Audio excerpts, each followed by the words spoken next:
Good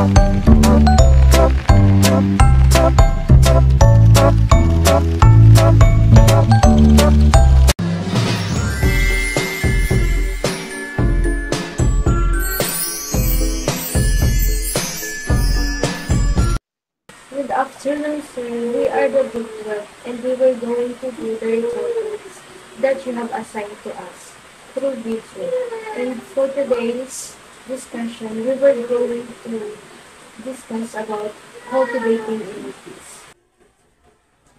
What is inner peace? Inner peace is a state of mental and emotional calm that can help people to deal with stress and feel happy, content, and at ease.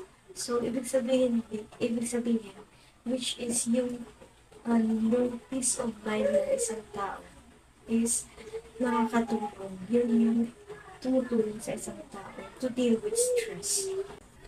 Inner and outer transformation. Patricia Miski suggests that societal and spiritual transformations are inseparable. So, ibig sabihin, yung sinasuggest ni Patricia Miski is yung societal and spiritual transformation is hindi daw mapaghiwalay, and it's inspiring the inner work. Inner transformation. So what is inner transformation? Inner transformation, this is a change that happens within a person. So, ibig sabihin, yung mga pagbabagong nangyayari sa loob ng isang tao. Like, pagbabago, like, developing the stronger sense of self, self-awareness, self-confidence, and yung self-understanding ng isang tao. Outer transformation. So, ano naman yung outer transformation? Outer transformation, this is a change that happens outside of the person. So, outer transformation, this is the change that happens outside of the person. Kung yung inner transformation is yung pagbabago na nangyayari sa loob ng isang tao, yung outer transformation is yung pagbabago na nangyayari sa labas ng isang tao. Which means is pagbabago like sa muling pagsubok or muling pagbibigay ng hiligan sa sarili. Sa pamamagitan ng panlabas na influensya or karanasan like yung karanasan mo and pagkikipag-ugnayan sa ibang tao. What is inner peace? Intellect. Having inner peace in criticized by self-respect and recognizing of one's own dignity as a human. Being this enables a person to face challenge. Pag igwa kang dignity as a human, makakaya mong harapon ang pagsubok.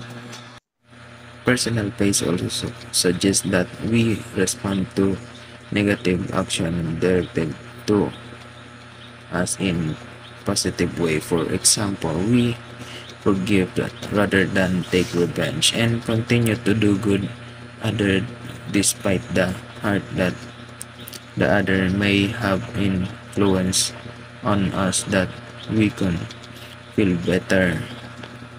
Pag may nagibod sa ning negative action to us, rather than revenge, we forgive and continue to do good to others. Jeng Lin says that forgiveness is a key to achieving inner peace. Forgiveness frees our heart and put a stop to exchanging of negative energy. So sabi na po din ni John Lin, forgiveness is a key to achieve inner peace. Pag tao ka na po mag-forgive, pwede ka mag-achieve mo ang inner peace. Pag nag-forgive man po kita, it frees our heart. Pinapalaya da po ang sa toyang puso. Thich Nhat Hanh holds that a key to world peace is practicing of being peace. Ang key po para sa world peace is practiceon mo ang practice of being peace. He says that people of the modern world try to fill in to become inside of all of us we overwork. However, thus do not fill in emptiness that we feel nor give us sense of security and well-being. Ang mga tao daw po sa modern world is trying to fill in to become inside all of that. Wisdom. Ang mga tao daw po sa modern world is overworking. Kaya thus do not feel emptiness with we feel nor give us sense of security and well-being. He further says that each one of us have both the side of peace and balance inside us, and it is up to us which one will cultivating. So sabi daw po we have both side, peace and balance. Mapili na po kita dyan sa duwangan kung arin na po dyan ang i-cultivate ta. He says that if we cultivate the side of composition, we nourish peace with us and around us. Sabi na po if we cultivate the side of composition, we nourish peace with us and around us. He advocates composition, calm and deep listening with, he says, can restore harmony. What is most important is that we first take care of side of negative in ourselves. If we are peaceful, if we are happy, we can lose like lower and everyone in our family. Our inner society will define it for our peace. Being peace is the base of doing peace, making peace. So, Dalai Lama, 2001, leader of Tibetan people and Nobel Peace Prize awardee in 1989.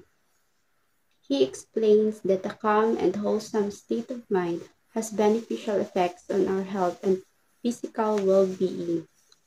Conversely, feelings of fear and anger can be destructive to our health. So, calm and wholesome state of mind daw, or positive state of mind, can greatly benefit our health and overall well-being. Our feelings, anger, and other things can harm our health. Learn to reduce the influence of negative emotions so we can have a happier and more satisfying life. So we should learn to reduce the impact of negative emotions. Pwede tayong magkaroon ng, kapag nagawa natin yun, pwede tayong magkaroon ng magandang buhay.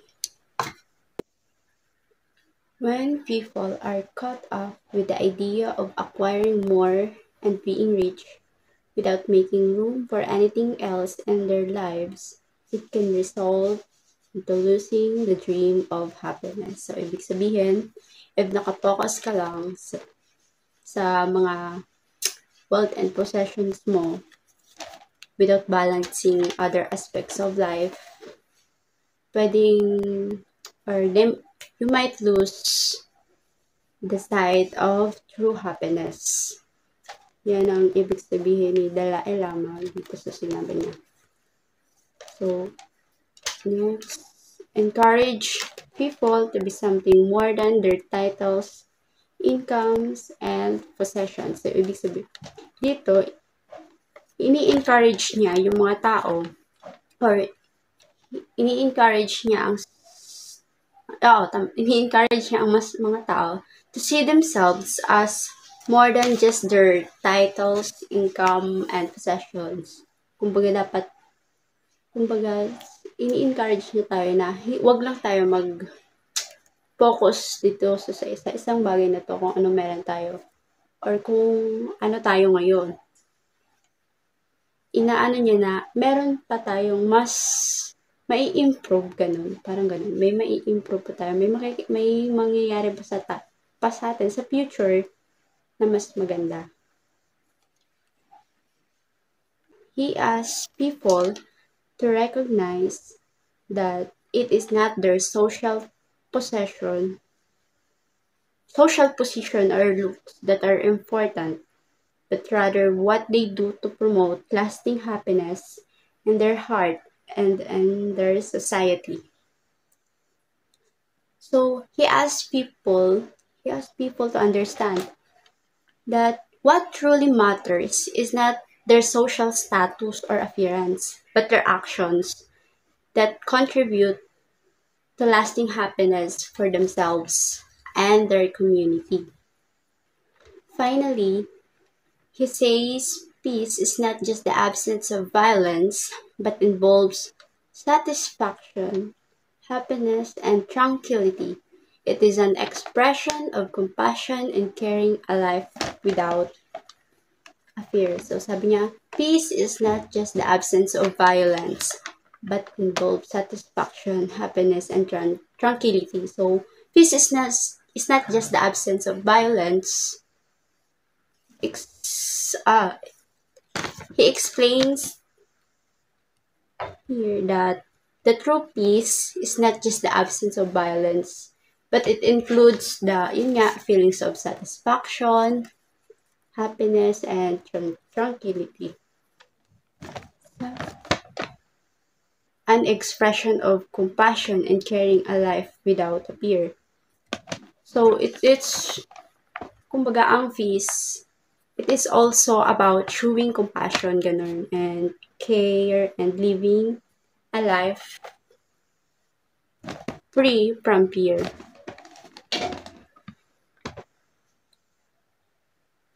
Next, a source of peaceable relationships, which in turn brings personal peace. This indicates to us that indeed there is a link between social and personal peace. Similarly, as people pursue the goal of personal peace, this will contribute to a more peaceful community. Ibig niya sabihin dito that peaceable relationship, which in turn brings personal peace, so that peaceful relationship with others can lead to personal peace. But there is a strong connection between our social peace and inner personal peace. Social peace, there is a connection between social peace and personal peace. Social peace o kung how we interact with others, and personal peace, our inner state of calm. As people pursue the goal of personal peace, this will contribute to a more peaceful community. So means that personal efforts toward inner peace can have a positive impact on society as a whole. So we have here how to cultivate inner peace. First one is focus on the present moment. Take a few deep breaths with your eyes closed, focusing on the air moving through you. So you just do depth breathing. Close your eyes and take a few deep breaths. Gawin niyo na lang kung ano sinasabi ko. Paying attention to the sensation of the air moving through your body. Para gawa mo yung depth breathing. And also, you can put your hand over your heart and count each breath you take, or simply listen within. Kaya mo nang gawin ito. Char. Pay attention to your movements and the details around you.